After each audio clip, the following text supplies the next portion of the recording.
sekarang PKP. Jadi kita dibenarkan raya hari pertama sahaja, tapi tak ada masalah, nak raya sebulan secara senyap-senyap tu, okey, terpulang pada anda. Tapi jangan sesekali bawa tetamu daripada luar, kalau boleh tu jaga, kawal, jangan merentas negeri. Jadi kalau daerah masih dibenarkan, alhamdulillah dibenarkan bawa sini. Jadi kita cuba ikut larangan yang ditetapkan oleh kerajaan. Jadi kita tak nak virus COVID itu tersebar semakin meluas dan sebagainya. Okey, jadi hari ini saya nak kongsi tentang topik apa ni? Senaman. Adakah senaman itu satu keperluan ataupun kehendak? Sebab ada setengah daripada kita berpendapat bahawa mereka tidak perlukan senaman. Okey, mereka dah sihat. Mungkin dengan pemakanan yang baik dan sebagainya, mereka rasa diri mereka sihat. Ataupun mungkin mereka kurus.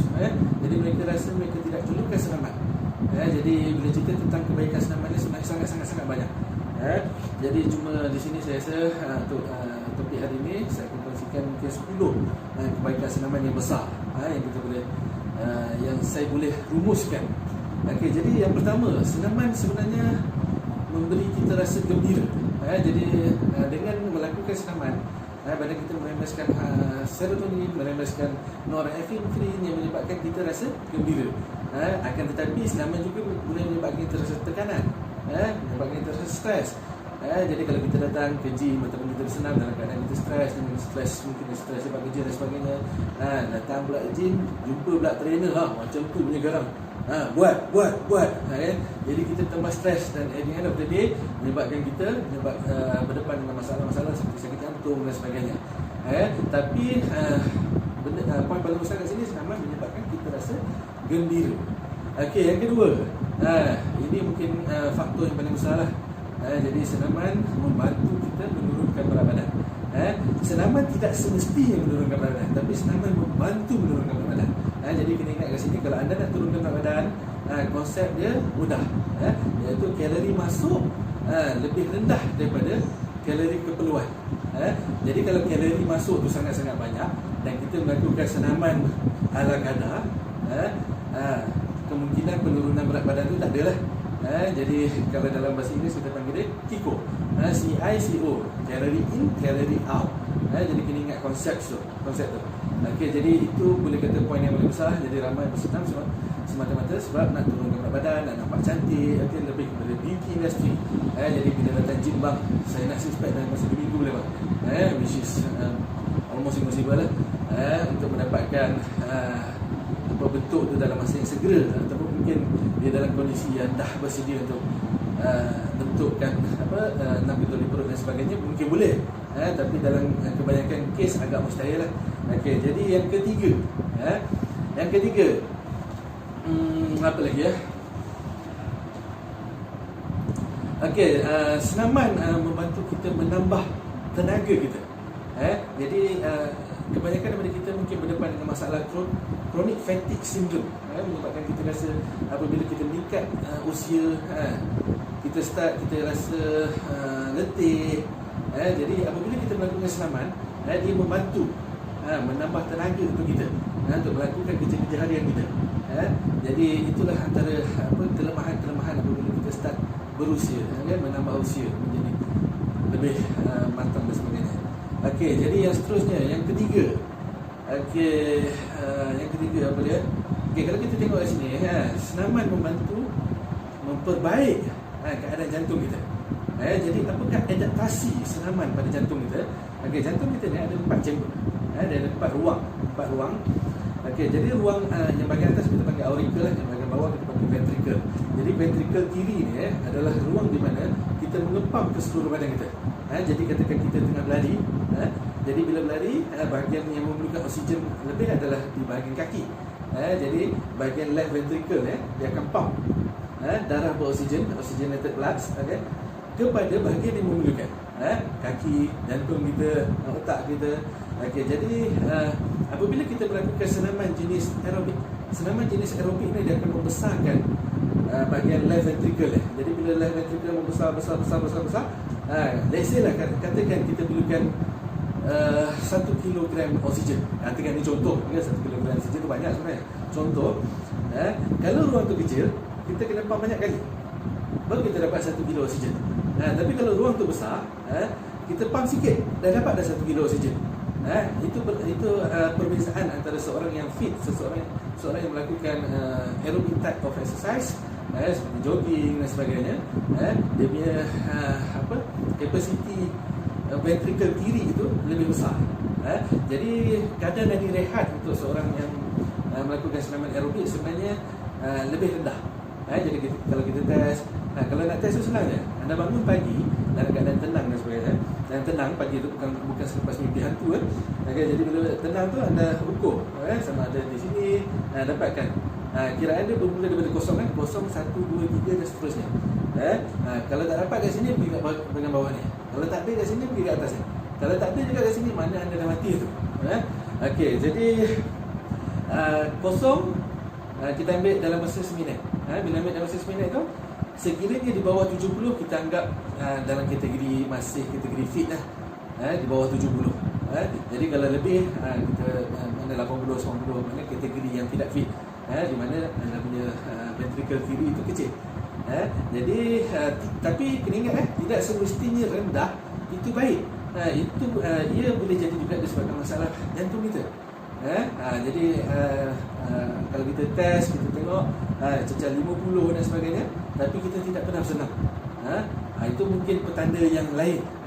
Jadi kalau ada ujian-ujian luar biasa tu, dapatkan, mungkin anda boleh dapatkan ujian susulan, di klinik ataupun di IJN, Institut Jantung Negara dan sebagainya lah. Jadi kalau kita tengok antara atlet-atlet yang pernah direkodkan kadar nadi rehat adalah seperti Mike Tyson 42 seminit. Jadi kalau kita tengok Michael Schumacher 35 seminit. Beza Michael Schumacher dengan kita ni, kalau kita bawa kereta laju, kita start rasa gemuruh. Bila start rasa gemuruh, kita start cakap gabra dan start nak jatuh dan sebagainya, nak tergelincir kereta tu, berbanding seorang pelumba. Jadi seorang pelumba kereta, pelumba motor dan sebagainya, bila laju mana pun dia tak rasa gemuruh tu. Dan akhirnya menyebabkan dia boleh bawa kereta tu dengan keadaan yang tenang dan sebagainya. Jadi untuk mendapatkan posisi seperti itu, seorang pelumba sebenarnya perlu melakukan aerobic type of activity tu lebih kerap. Jadi dia akan membesarkan bahagian left ventricle. Manakala apabila kita melakukan senaman seperti senaman weight training, senaman latihan berbadan di gym dan sebagainya, dia akan menebalkan otot-otot jantung. Itu adaptasi daripada jantung tu. Jadi bukan kata kalau buat senaman latihan berbadan, kita tidak perlu buat latihan aerobik dan sebagainya. Jadi kita kena buat dulu untuk mendapatkan jantung yang sihat. Jadi jangan hanya jogging, jangan setiap hari berlari, tapi tidak buat kondisasi otot. Kondisasi otot tidak semestinya di gym. Boleh buat dengan menggunakan berat badan sendiri, mungkin boleh buat squat, push up dan sebagainya, macam-macam jenis senaman yang boleh dibuat. Tak semestinya terikat di gym. Jadi yang seterusnya, apa lagi jadi kalau kita tengok apa perbezaan antara orang yang bersenam dan tak bersenam. Jadi dalam salur darah tu, dalam blood vessel tu, akan ada plak-plak kolesterol yang terbina akibat pemakanan kita sejak daripada kecil. Jadi sejak daripada kecil, insya-Allah kita tak jaga makanan. Jadi adalah kita makan KFC seminggu sekali, adalah kita makan McD, makanan-makanan segera. Saya tak salahkan KFC tak salah. Tapi makanan-makanan segera yang tinggi minyak, tinggi lemak dan sebagainya berlebihan. Kalau nak makan boleh, tapi konsep dia tidak berlebihan, sederhana. Jadi kalau kita makan berlebihan, hasilnya dia akan bentuk plak-plak kolesterol kat dalam darah tu. Jadi bila bentuk plak-plak kolesterol tu, apa akan jadi? Kalau kita tengok pipe air, pipe air kalau kita kecilkan air tu pada masa ianya dibuka, air tu akan jadi sangat laju. Sangat laju. Kalau fizik kata pressure equal to force bahagi area. Itu formula fizik kan. Jadi bila area tu dikecilkan, pressure tu akan tambah. Begitu juga dalam salur blood vessel kita, dalam salur darah kita. Jadi apabila pressure bertambah, ada possibility plak tu akan pecah. Jadi bila plak pecah, dia akan bawa kepada bahagian salur darah yang lain, dan akhirnya ada possibility, ada kemungkinan dia akan sangkut kat salur darah tu. Jadi bila sangkut ke saluran darah tu, kalau jadi kat jantung, heart attack. Possibility kemungkinan heart attack. Jadi tempat lain ada kemungkinan stroke dan sebagainya. Okay? Jadi research, kajian menunjukkan bahawa mereka yang bersenam sekurang-kurang 60 minit seminggu. Ini bergantunglah kalau anda nak buat 10 minit sehari, 20 minit sehari. Okay? Jadi kajian ini menunjukkan apabila buat 60 minit seminggu, dia akan ada laluan-laluan lain. Kalau anda perasan, kita tengok dalam atlet seperti atlet bina badan lah. Bina badan ni atlet yang mudah kita tengok. Jadi kalau atlet bina badan dia penuh, berakar-akar, berurat. Okey, jadi urat-urat tu sebenarnya bukan urat yang original, bukan urat yang semula jadi ada kat situ. Urat tu urat yang bertambah melalui proses yang disebut sebagai arterialization, proses pemecahan arteri disebabkan keperluan dia. Jadi kalau seseorang tu dia banyak buat bicep curl, jadi urat dia akan bertambah dekat bicep lah, dekat bicep, dekat forearm, jadi dia akan berakar-akar. Lepas tu dia akan start membesar lah disebabkan faktor-faktor pumping dan sebagainya, blood pumping. Okey, dah. Jadi apabila seseorang itu bersenam, kalau satu salur darah itu tertutup, dia akan ada highway lain, dia akan ada laluan-laluan lain, dia akan menghubungkan kepada tempat yang dituju. Kalau kat jantung tu, dia akan satu tutup, dia akan pergi ke tempat lain. Okey, jadi dia still bekerja, dia masih bekerja. Otot itu masih bekerja. Jadi dia mengurangkan risiko penyakit-penyakit bahaya, dia mengurangkan risiko penyakit jantung dan sebagainya. Jadi itu antara kelebihan mereka yang bersenam pada jantung. Okey, jadi mereka yang bersenam juga, yang seterusnya teranglah senaman membantu kurangkan penyakit-penyakit tiga serangkai. Jadi dia bantu kurangkan diabetes. Jadi diabetes ni apabila kita bersenam, kajian menunjukkan bahawa dia meningkatkan sensitiviti insulin kita. Jadi insulin kita mula bekerja. Jadi kalau kita tengok mereka yang tak bersenam, setiap hari dia tingkatkan pengambilan ataupun dia mengamalkan pengambilan gula yang tinggi. Jadi bila mengamalkan pengambilan gula yang tinggi, apa akan jadi? Pankreas dia akan bekerja. Pankreas ni adalah satu organ yang merembeskan hormon yang kita panggil insulin. Okey, insulin ni kerja dia untuk menarik gula-gula berlebihan, gula-gula berlebihan ni untuk masuk ke dalam otot. Jadi kalau otot dah penuh, dia akan pergi kepada lemak. Jadi dalam sel darah kita, on average untuk Asian, untuk Malaysia ni, dalam sel darah kita, kita boleh simpan gula sehingga 5 gram per mol kepekatan dia. Jadi apabila lebih daripada kepekatan tu, maknanya kalau kita ambil gula, minum, makan benda-benda yang manis, tak mesti daripada gula segera. Jadi boleh jadi daripada nasi dan sebagainya. Jadi dia akan dihuraikan, dipecahkan. Jadi dia akan masuk pada salur darah. Jadi bila masuk salur darah, pankreas ni akan bekerja. Pankreas akan merembeskan insulin. Jadi bila dia rembeskan insulin akan bekerja. Dia akan ambil. Tempat simpanan yang pertama dia akan pergi kepada hati. Jadi bila hati penuh, dia akan pergi kepada otot. Jadi bila otot penuh, dia akan pergi kepada lemak kita. Lemak ni pula bersifat terbuka. Boleh masuk lagi, tak ada masalah. Jadi bila tak ada masalah, masuk dan lemak, dia ada possibility, ada kemungkinan dia akan duplicate. Cuma duplikasi ini lebih mudah pada kanak-kanak sebenarnya kalau compare dengan seorang dewasa. Jadi sebab tu saya selalu menasihatkan, jangan sesekali bagi anak kita jadi gemuk. Jadi bila anak kita jadi gemuk, bila sel lemak tu duplicate, dia walaupun dia berjaya kuruskan badan, sel lemak itu tidak hilang. Macam mana nak hilangkan sel lemak? Anda kena buat liposuction, operate untuk buang lemak. Jadi jangan sesekali biar anak kita jadi gemuk. Sebab apa, bila dia dah dewasa, walaupun dia berjaya kuruskan badan, kecenderungan untuk dia kembali gemuk itu sangat tinggi. Jadi kalau menjadi gemuk ketika dewasa itu boleh dimaafkan lagi lah kalau dibandingkan menjadi gemuk ketika kanak-kanak. Cuma dalam budaya kita di Malaysia ni, kalau kita tengok budak-budak gemuk, kita pun kata weh comel, banyak makan, dia bagus dan sebagainya. Sebenarnya tak bagus. Jadi kena make sure, kena jaga daripada kecil. Okay, jadi senaman bantu meningkatkan kembali sensitiviti insulin. Sebab semakin lama pankreas tu akan start, dia akan mula jam, dia akan mula rosak. Jadi bila perut rosak, insulin pun tak bekerja dengan efisien.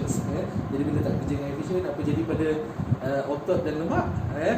Bila insulin tak ada, insulin kurang, otot dan lemak tidak boleh diisi.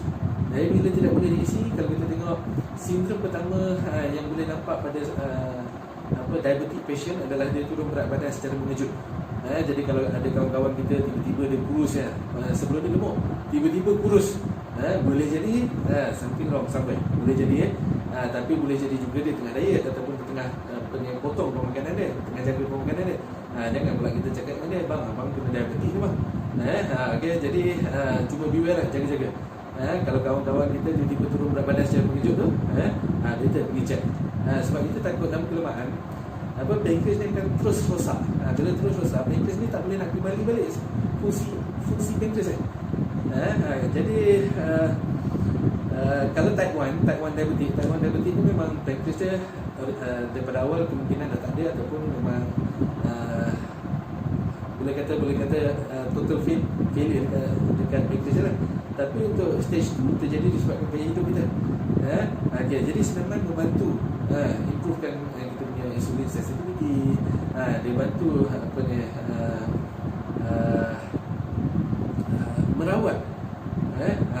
Kataan yang sesuai sebenarnya fitness is medicine. Kecergasan ini adalah perubatan. Maka dia bantu merawat NCD, non-communicable disease, seperti sakit jantung, seperti diabetes, seperti hypertension. Cuma bila hypertension ni saya kena ingatkan balik bukan semua senaman bantu pulihkan pesakit hypertension. Jadi pesakit hypertension ni, kalau kita nak bersenam, antara kaedah yang terbaik adalah anda boleh buat senaman jenis yang kita panggil. Jadi bila kita buat circuit trainer tu, buat atas bawah, jangan fokus pada satu bahagian. Jadi kenapa kadang-kadang bila datang gym, especially bila datang gym, dia akan ada satu jadual khas. Hari ni, hari Isnin, International Chest Day. Jadi semua akan buat chest, akan fokus pada satu bahagian badan. Hari Sabtu, International Leg Day. Jadi semua akan buat kaki, training kaki. Kalau seorang yang ada hypertension buat macam tu, itu maknanya minta keranda, nanti datang keranda berbunyi. Jadi untuk hypertension dia ada kaedah latihan dia. Even untuk sakit jantung dan sebagainya, kita ada kaedah-kaedah lah, step-step kan. Yang mana saya tak sempat nak cerita dalam topik kali ni, tapi maybe insyaAllah next time. So senaman juga akan improve, akan bantu untuk otot kita berfungsi dengan lebih baik, di mana otot kita sebenarnya penyerapan amino acid adalah bergantung kepada kerja otot. Jadi kalau otot tu tak bekerja, at the end of the day, amino acid tu sukar diserap. Itu satu. Lepas tu tulang dia. Tulang dia terutamanya pada seorang perempuan, perempuan sebenarnya lebih cenderung untuk ada masalah osteoporosis, di mana tulangnya lebih rapuh lah berbanding lelaki. Jadi senaman sebenarnya bantu kuatkan tulang. Anda perasan tak iklan Enlil? Jadi kalau iklan Enlil tu kan, dia minum susu kan, dia minum susu selepas dia melakukan senaman. Sama dia lepas jogging, lepas tu dia baru minum susu. Jadi dia tak tunjuk dia minum susu tanpa senaman. Kenapa? Sebab kalsium diserap dengan bantuan pergerakan. Jika anda tidak melakukan pergerakan, cuma bergantung pada minuman, bergantung pada suplemen dan sebagainya, kalsium itu tidak masuk. Dia tak akan pergi pada tulang tu. Tulang tu tempat storage kalsium itu, tapi dia tak pergi pada tulang tu. So, jadi iklan tu menunjukkan secara visual. Kalau dia kata kena bersenam baru minum, insyaAllah produk tu tak laku. Tapi secara visual dia tunjuk, selepas jogging minum, jadi dia bantu penyerapan. Jadi senaman membantu meningkatkan density tulang. Jadi senaman juga membantu diri kita lebih tenang, lebih relax, jadi lebih senang tidur, jadi kita dapat tidur yang berkualiti. Tapi juga ada masalah kat situ. Kalau kita kata tidur berkualiti, boleh jadi senaman juga menyebabkan tidur kita tidak berkualiti apabila dilakukan dengan intensiti yang berlebihan. Jadi kalau anda perasan, selama ni boleh tidur dengan okey, dengan lena. Jadi bila melakukan senaman yang berintensiti tinggi, tiba-tiba malam tu kerap ketandas untuk kencing. Itu menunjukkan pembakaran. di mana ia mengganggu kualiti tidur anda. Pembakaran yang berterusan, yang tak hati-hati. Kita tengok daripada konsep pembakaran bagus tapi daripada konsep tidur, ada mengganggu tidur, itu tak bagus. Jadi ada part bukan kata bersenam terus jadi bagus. Jadi kita kena tahu senaman apa kita nak buat, senaman apa patut kita tak buat, kita kena kurangkan, kita kena susun jadual kita. Okey. Jadi senaman juga mengurangkan risiko kecederaan. Kenapa mengurangkan risiko kecederaan?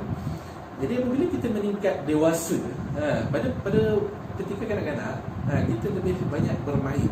Walaupun mungkin kita tidak bersenam secara khusus, walaupun kita tidak bersukan secara khusus, tapi kita lebih banyak bermain. Jadi mungkin kita panjat pokok, mungkin kita berlari, bermain. Jadi otot-otot kita digunakan. Jadi bila meningkat dewasa, kita kurang, penggunaan otot tu berkurang. Jadi apa jadi? Pada seorang, sebagai contoh, saya ambil contoh kat sini, seorang yang bekerja di ofis, yang bekerja di pejabat. Bila bekerja di pejabat, secara tak langsung, postur badan dia akan berubah. Dia tidak akan duduk tegak macam tu. Dia tidak akan duduk tegak. Jadi dia akan ke hadapan. Jadi bila ke hadapan, dia akan jadi sindrom, kita sebut sebagai forehead syndrome. Sindrom kepala ke hadapan. Jadi bila sindrom kepala ke hadapan ni, for your information, berat kepala ni boleh mencecah sehingga 42 pounds. Jadi dia akan menarik otot bahagian belakang ni, kita panggil dia sebagai rectus capitis posterior minor. Dia akan tarik, dia akan ketat, dia akan tarik tergorak kita ni, dia akan bentuk pattern kesakitan yang kita sebut sebagai migraine. Itu satu contoh.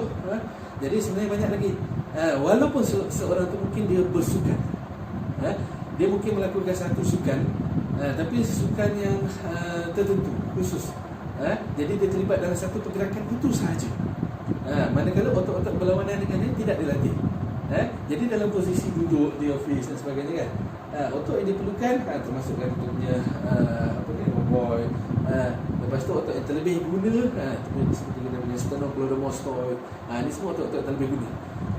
Jadi bila ada otot yang terlebih guna, ada otot yang kurang digunakan, itu yang menyebabkan risiko kecederaan itu bertambah. Jadi senaman bantu mengurangkan risiko-risiko tersebut, memberi kembali badan kepada posture, anatomical position yang sepatutnya. Okey, jadi itu daripada sudut mengurangkan risiko kecederaan. Lepas tu bantu menurunkan kesakitan. Kadang-kadang badan kita selalu sakit dan sebagainya. Jadi kalau cerita banyak lagi sebenarnya kalau cerita pasal senaman ni. Jadi saya rasa antara part yang paling besar juga, senaman ni improve kita punya kualiti seksual. Kualiti seksual. Jadi dalam kehidupan sekarang kita tengok banyak yang berdepan dengan masalah erectile dysfunction. Jadi di mana kalau dalam bahasa mudah dia cepat bancut lah. Jadi kadang-kadang bila main tu 2-3 minit dah start bancut lah. Ada kajian, ada banyak sebenarnya kajian menunjukkan ada satu kumpulan yang tak silap saya 71 orang. Jadi 71 orang, apa yang dia buat, dia cuma tambahkan senaman bergerak, berjalan selama 6 minit. Jadi sekitar 80% daripada 71 orang tu improve dengan pergerakan 6 minit. Bayangkan kalau kita berlari, kita bersenam 1 jam dan sebagainya, menyebabkan kita boleh tahan lebih lama. Jadi bila kita berlatih otot kaki, kita punya testosteron berada pada paras yang baik. Termasuk seorang perempuan, dia akan melambatkan proses proses estrogen mati, kita panggil, tak terkeluar lah. Dalam yang 3 kali ni tak terkeluar lah. Menopause, dia akan melambatkan, dia akan delaykan menopause. Lepas tu perempuan kalau melakukan senaman, dia lebih senang orgasm. Dia lebih senang mencecah haid lah ketika melakukan aktiviti seksual. Sebab kadang-kadang perempuan dia mengeluh bila bersama suami dan sebagainya, dia tak rasa. Jadi kalau dia melakukan senaman, dia lebih senang sebenarnya untuk orgasm. Ini kajian yang menunjukkan itu antara kebaikan senaman. Jadi berbalik pada topik ni, adakah senaman itu satu keperluan ataupun kehendak? Jadi saya simpulkan sebenarnya senaman itu adalah satu keperluan. Jadi bagaimana pula kalau saya ubah topik begini adakah gym itu satu keperluan? Sebab ada juga yang bantah pembukaan gym disebabkan masalah COVID dan sebagainya. Gym boleh jadi keperluan, boleh jadi keperluan pada sesetengah orang. Jangan kita kata pada kita mungkin bukan keperluan, tapi pada seorang atlet kata ia satu keperluan. Lagi-lagi atlet yang sedang bersedia untuk Olimpik yang ditangguhkan tahun depan di Tokyo. Lagi-lagi atlet yang sedang menjaga badan. Lepas tu gym juga satu keperluan untuk owner-owner gym. Bayangkan kalau gym tidak dibuka, apa jadi pada owner gym? Owner gym terpaksa tanggung rugi. Ada setengah premis terpaksa masih dibayar sewa walaupun terdapat kebenaran untuk 6 bulan pengecualian dan sebagainya. Tapi bukan semua owner menurut begitu, dia nak sewa dan sebagainya kan. Jadi saya kira dah lebih 20 sebenarnya gym di Malaysia yang tutup akibat penutupan 2 bulan tak dapat tahan sebab terpaksa tanggung sewa, terpaksa tanggung gaji kerja dan sebagainya lah. Jadi ia boleh jadi keperluan pada owner-owner, pada kita tak kata, sebab kadang-kadang ada orang kata selama ni peniaga tak untung ke. Anda kena ingat bukan semua peniaga simpan cash yang besar. Jadi ada setengah peniaga dia punya cash mungkin boleh tahan 3 bulan sebab dia guna untuk rolling, untuk kegunaan bisnes dan sebagainya. Gym juga keperluan untuk trainer, instructor. Kita ada sekitar 6 hingga 8 ribu instructor di Malaysia yang bergantung sepenuhnya, trainer di Malaysia bergantung sepenuhnya pada pendapatan di gym, pendapatan mengajar orang. Cuba bayangkan mereka ni berada pada posisi mereka. Jadi kita mungkin seronok, ada setengah daripada kita mungkin seronok. Sebab apa? Kerja kerajaan. Bila kerja kerajaan, gaji itu tetap masuk walaupun tak kerja, goyang kaki ke rumah. Tapi mereka-mereka ni 6-8 ribu orang ni yang bergantung pada semua pendapatan ni. Dan for your, untuk pengetahuan anda, bukan semua kerja-kerja ni gaji besar. Ada yang memang saya akui gaji RM25,000, RM30,000, RM50,000, RM60,000 pun ada. Saya akui ada. Tapi ada yang kerja di gym dengan gaji 800 pun ada, masih ada. Walaupun gaji minimal sekarang kata sedap saya 1,000 atau 1,200, tapi masih ada di tempat-tempat kampung dan sebagainya. Jadi majoriti yang berada dalam industri ini adalah disebabkan minat.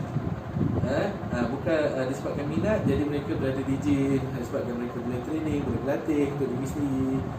Bukan semua kerja income yang besar. Jadi kesian pada mereka-mereka sebegini. Ia menjadi keperluan pada mereka-mereka ini. Jadi saya sebenarnya menyokong pembukaan kembali gym untuk melangsungkan kembali ekonomi di kalangan penggiat kecergasan di Malaysia. Ada juga yang kata industri lain pun terjejah sama. Betul, saya tak nafikan industri lain pun terjejah sama. Cuma saya balas balik pada mereka ni, saya bukan Perdana Menteri untuk perjuangkan semua industri. Betul tak betul? Jadi saya dalam bidang, saya dalam fitness industry, saya dalam bidang kecergasan ni. Saya perjuangkan bidang kecergasan. Saya minta kerajaan untuk benar kembali gym dibuka dengan SOP tertentu. Jadi saya rasa sebenarnya tak ada masalah untuk gym-gym disiapkan satu SOP di mana mungkin kena ada sanitizer di setiap mesin, ataupun ada pekerja yang tolong spraykan setiap kali selepas penggunaan. Jadi cekkan suhu kalau perlu, kalau perlu pakai mask. Tapi mask pun boleh jadi bahaya juga sebenarnya. Jadi SOP itu sebenarnya boleh dibincangkan. Jadi KKM dengan Majlis Keselamatan Negara mungkin boleh bincangkan SOP supaya gym ini boleh beroperasi. Bukan semata-mata untuk galakkan rakyat kita bersenam, akan tetapi untuk kelangsungan ekonomi dalam bidang kecergasan sekali. Jadi akhir kata saya rasa itu saja kot, tak ada akhir kata lah kot. Jadi insyaAllah dalam topik akan datang saya akan masih lebih lanjut lah, lebih lanjut topik-topik yang menarik yang saya, jika anda ada cadangan-cadangan topik boleh utarakan pada saya. Itu saja daripada saya, Zakihan, seorang terapi senaman, seorang atlet, strongman, masih lagi aktif walaupun atlet arm wrestling juga. Assalamualaikum.